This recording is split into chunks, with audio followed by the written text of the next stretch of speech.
السلام علیکم ورحمۃ اللہ وبرکاتہ۔ ناظرین اکرام، آج ہم بات کرنے والے ہیں خانہ کعبہ کے غلاف کے تعلق سے۔ یہ جیفری ایپسٹین کے پاس خانہ کعبے کا جو غلاف کیسے پہنچا، بڑے افسوس کی بات ہے۔ سارے دنیا کے مسلمان افسوس کا اظہار کر رہے ہیں۔ یہ جادوگر کے پاس، یہ یہودی ہے، یہودی کے پاس یہ خانہ کعبہ کا غلاف کیسے پہنچا؟ اتنا جس کو سارے مسلمان اس کو چھوتے ہیں، اس کے پاس جا کے عزت و احترام کرتے ہیں۔ خانہ کعبہ کا غلاف مسلمانوں میں بڑی اہمیت کا حامل ہے، ایسا خانہ کعبہ کا غلاف یہ جیفری ایپسٹین کے پاس کیسے پہنچا؟ بڑا افسوس ہے۔ بہرحال یہ جو خانہ کعبہ کا جو غلاف ہے، اس سے یہ کالا میازک کرتا تھا، جادو کرتا تھا۔ اس پر قرآن کے آیتیں لکھے ہوئے تھے، اس کو الٹا سیدھا کر کے، گندا کر کے، اس طریقے کی اس کی ایک سوچ تھی۔ یہودیوں کی ہمیشہ گندی سوچ رہتی ہے۔ اور دوسری بات یہ ہے، اس کا جو اکاؤنٹ ہے، وہ اکاؤنٹ کا نام ہے بال۔ اچھا، یہ بال قرآن مجید کے اندر سورہ صافات کے اندر کھلا ذکر ہے اس کا۔ کیا تم بال نامی بت کو پکارتے ہو؟ کیا تم بال نامی بت کو پکارتے تو بال نامی ایک بت تھا، پکارتے ہو؟ سب سے بہتر خالق جو تمہارا ہے، جو بہتر خالق کو چھوڑ دیتے ہو، سب سے بہتر خالق کو چھوڑ کو بال نامی بت کو پکارتے ہو۔ تو اس کا اکاؤنٹ کا نام بھی بال نامی تھا۔ تو اب یہاں بات یہ سمجھنے کی، سورہ صافات میں اس کا ذکر ہے۔ تو لوگوں سے یہ پتا چلتا ہے، صحافیوں سے، رپورٹروں سے پتا چلتا ہے، تو سمندر میں آئس لینڈ قائم کیا۔ اس کے اندر آپ کو معلوم ہے سوئمنگ پول بھی ہے، جم بھی ہے، اور کھانے پینے کے جو ہے رومز بھی ہے، زنا کرنے کے روم بھی ہے۔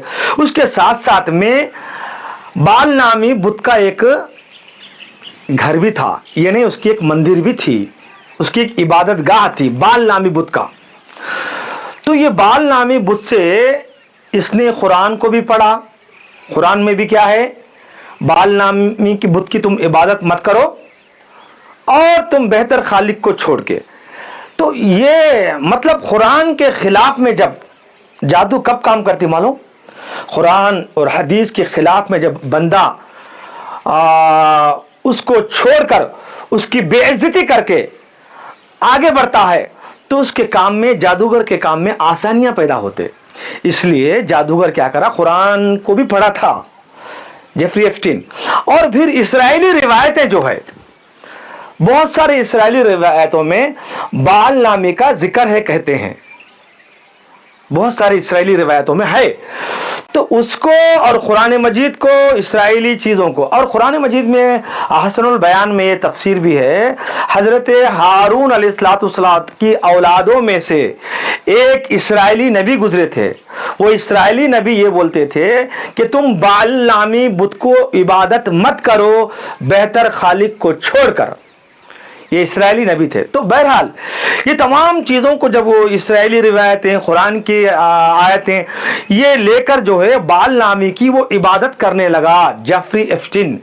اور بڑی حیرت کی بات یہ ہے کہ نوجوان بچوں کو یا چھوٹے 14 یا 10 سال کے لڑکیوں کو اس کے اوپر قربانی دیتا تھا، بال نامی کے اوپر، یعنی زندہ اس کو کاٹ کر ڈالتے تھے، خون وہاں پر خون وہاں پر جو ہے بہاتے تھے بت کے پاس۔ تو یہ اس کے کارنامے تھے۔ تو بہرحال یہ جو ہے جیفری ایپسٹین کی اور ایک برائی بھی یہ ہے، بچوں کو ڈرانا، یعنی 7 سال، 10 سال، 8 سال یہ عمر کے لڑکیوں کو بھی اس کا ایک الگ تھا۔ 10 سال، 8 سال، 7 سال کے بچوں کو الگ تھا۔ اس طریقے سے وہ کارنامے کیا کرتا تھا، تو ان کو ایک عجیب و غریب ان کے دل کے اندر ڈراؤ پیدا کرتا تھا۔ پھر اس کے بعد میں جب وہ بچوں کے اندر وہ ڈر اور خوف طاری ہو جاتا، تو ان کی کیفیت، بچوں کے چہرے پہ جو کیفیت ہے وہ الگ ہو جاتی، دل دھڑکنے لگتا۔ اس وقت میں وہ جو ہے